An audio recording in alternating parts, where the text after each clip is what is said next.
So now that I've drawn the outline of the painting of how I envision it to be, I can start coloring. You could just color over the stars or moon actually, because it is understandable that the kids might not be able to follow the line.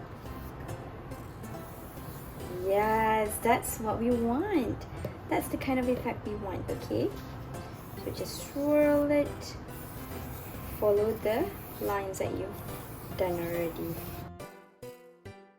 If you know Van Gogh's painting, this painting is really famous for its swirls. So that's what we're trying to get here.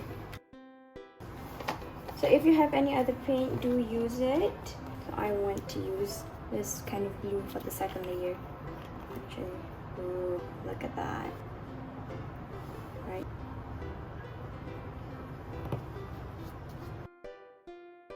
You see how the colors blend together? Yeah, that's what I'm aiming for.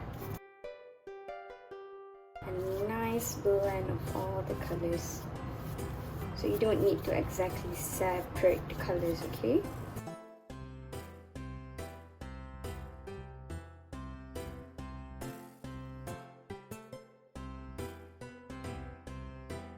Get your fork again.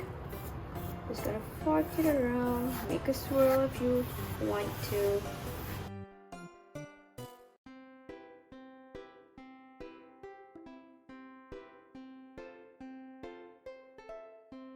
The most important bit would be the stars.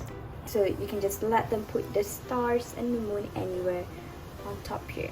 You can like suggest to them, oh, where do you normally see the stars and the moon? It would be in the sky at night time. That's where we're gonna put it. One over here.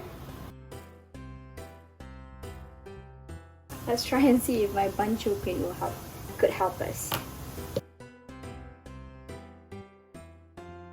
So as you can see, there's already so many colors on it. You can wipe it off first, or you can use another fork. Alright. So again, the stars will be a swirl because it's circle. So let's start by